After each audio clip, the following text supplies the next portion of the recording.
ગોબરાની મેલડી કહેવાણા અને નવખંડે પૂજાણા.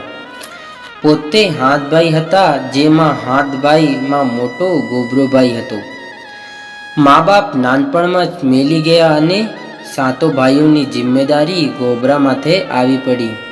ગોબરો દર ટાઈમ જ્યાં પણ જતો ત્યાં મેલડીમાંનો કરંડિયો સાથે રાખતો. પણ પોતાથી નાના 6 ભાઈઓની જિમ્મેદારી અને જવાબદારી ગોબરા માથે આવી પડી છે. મિત્રો, આના 7 ભાઈ ગોબરાનું કોઈ નથી અને મેલડીમાં સિવાય આણાનું કોઈ પણ નથી. ગોબરાભાઈ તો હાજ હવાર ખેતરમાં મજદૂરી કરતા અને ઘર ચલાવતા. એક દિવસે ગોબરાને માં મેલડી પાસે ધૂપ દીપ કરવા બેઠો અને માતાજીને કહેવા લાગ્યો કે માડી, તારા સિવાય અમારું તો બીજું કોઈ પણ નથી. માં, અમારે તો ના મોમાં છે ના કાકા કુટુંબ.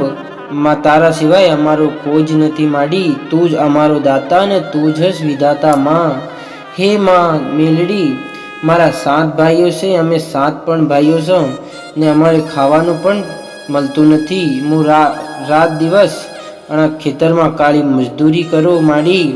કે માં, અમારી રક્ષા કરજે. એમ કહેતા કહેતા ગોબરાની આંખોમાં બૂન બૂન આંસુ ટપકે છે. મારા કાકા કુટુંબ તો નથી માડી, પણ તું છ. માતાજીનો કરંડિયો સાથે લટકાવી પછી તો ગોબરો કામ કરવા જાય છે. કડક તો તાપ પડે પણ ગોબરો પોતાના ભાઈ કાજે કામ કરી રહ્યો છે. અને પછી જમવાનું ટાણું થયું. ભાઈ ગોબરો જમવા બેઠો અને એક બુઢીના ઝાડ નીચે બેઠો અને આડો પડ્યો. પછી તો મારી અડીખમ હાથવાળી માં મેલડી સપને આવી અને ગોબરાને કીધું, એ ગોબરા, ગોબરા જાગે છે કે ઊંઘી ગયો? ના માડી, મને ક્યાંય નીંદર આવે માં. આજે કામ કીધું તો થાક લાગો તો આડો પડી ગયો માડી. મારે તો તારા સિવાય કોઈ પણ નથી માં. હે માં જોગમાયા, અમારી 7 ભાઈઓની રક્ષા કરજે માડી. દીકરા, આમ મને તું ક્યાં ક્યાં ફેરવી, અને ગામથી પેલે ગામ, તો માડી હું શું કરું? માં, તારા સિવાય મારું આ જગતમાં કોઈ પણ નથી. ગોબરા, મને ક્યાંક બેસાડ. મારા દીકરા, તું મને એમ ક્યાં ક્યાં લઈને ફેરવી? મને તો તું કંઈક બેસાડ. પણ માડી, તમને હું ક્યાં બેસાડું? મારું તો ઘરના બહાર છે, હું તમને ક્યાં બેસાડું માડી? દીકરા, બીજું ક્યાંય નહીં, તું જ્યાં બેઠો છે ને ત્યાં બેસાડ. મારા ગોબરા, મને આ ઠુંબી ઝાડ નીચે બેવું છે. આ જગ્યા મને બહુ ગમે છે. આ જગ્યાએ બેસાડો માડી? હા દીકરા, મને આ જગ્યા બેસાડ. ખમ્મા ખમ્મા માડી માં મેલડી, એમ કહી માં તો અંતર્ધ્યાન થઈ ગયા. પછી ગોબરા માતાજીની ઠમરીના ઝાડ નીચે બેસાડ્યા અને પછી તો ગોબરા માનું સ્મરણ કરતો, હે મારા નોધારાનો આધાર, હે જોગમાયા માં મેલડી, તમે મને એકલો મૂકી ક્યાંય જતા નહીં માડી. પછી તો માતા ભૂકીજી બોલ્યા, હે મારા ગોબરા, આજે તારી મેલડી પાસે કંઈક માંગ. આજે હું તારા માટે પ્રસન્ન છું. તું કંઈક ને કંઈક માંગ ગોબરા. માડી, મારા 100 ભાઈ અને તું મારી માં મેલડી છો માડી. મારે કંઈ પણ નથી જોઈતું માડી. મારી માં મેલડી, તમારા સિવાય મને બીજું કંઈ પણ નથી જોઈતું. ઘણો સમય વીતી ગયો અને વીતવા પછી એક સમય એવું બન્યું કે કાશીમાંથી વિદ્વાન પંડિતો આવતા હતા. રાજાનો ખજાનો છે અને આના પાસે હાથ સોનાના સરૂ છે. ત્યાં ગામના સીમાડે આવ્યા. આના સરૂને દાટી દઈ અને પછી નિકટથી વેરા લઈ જઈએ એમ આણાનો વિચાર પડ્યો.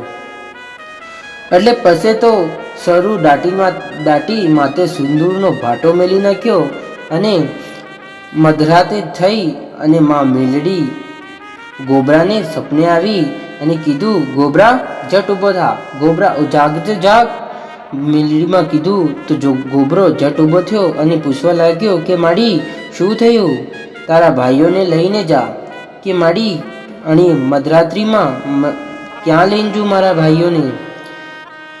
પોયડીના સીમાડે સિંદૂરના ભાટા નીચે એક 7 સરૂ મળશે, તો એના ઊભો કરજે અને આનામાં સરૂ દાટેલા છે. તમે 7 ભાઈ જઈ અને પોયડીના ઝાડ નીચે જઈને સાથે શરૂ લઈ લેજો. માડી તો હજારે હાથ વાળી આપે તો 2 હાથ વાળો કેટલુંક ઝેલે. પછી તો સંદૂરના ભાટા નીચે જઈને જોયું તો 7 શરૂ હતા. 7 શરૂ મળતા જ સાતે ભાઈઓમાં ગોબરાભાઈએ કીધું કે આ શરૂ પણ તમે લઈ લો, મારે તો માં મેલડીની ભક્તિ કરવી છે. પછી તો 7 શરૂ અને 6 ભાઈઓ રાખી દીધા અને પછી ઘરે ગયા અને 6 ભાઈઓનો તો પાકા અને વૈભવી મકાન મળ્યા અને પૈસોવાળા બન્યા. પછી તો ગોબરો તો એક ઝોપડામાં રહેતો હતો અને મેલડીમાંની સેવા પૂજા કરતો. એકવાર એવું બન્યું કે ઘરે મહેમાન આવ્યા અને 2 જણા તો મહેનત મજદૂરી કરતા અને જીવન વ્યાપન કરતા. ઠુમરીના ઝાડ નીચે માતાજી બેઠા છે અને પોતાની સ્થિતિ બરાબર નથી, મહેનત મજદૂરી કરીને જીવન યાપન કરે છે. ગોબરાની પત્ની રોટલા કર્યા અને ઘરમાં આટો નથી પણ 2 રોટલા બનાવ્યા.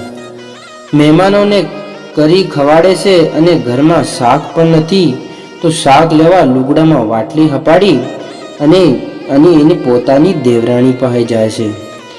છાશ લેવા ગઈ પેલી દેવરાણી તો મેણો મારવા લાગી કે મોટા બા, અમારા ઘરે એમ ભીખ માંગવા ના આવો.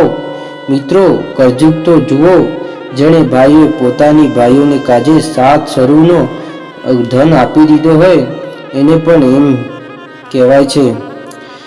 એની પત્નીને મેણા મારે છે અને ગોબરાની પત્ની બોલી કે ભલે બાપ, અમે કેવા પણ અમને છાશ તો આપો. મેલડીમાંના મહેમાન આવ્યા છે અને દેરાણીઓ કહેવા માંડી કે મહેમાન કેના પણ હોય અને મેલડી સાથે અમારો કોઈ લેવું દેવું નથી. પછી તો ભલે બાપ, તમારે જે પણ કહેવું હોય કહો, પણ માં મેલડીને બારામાં નથી કહો.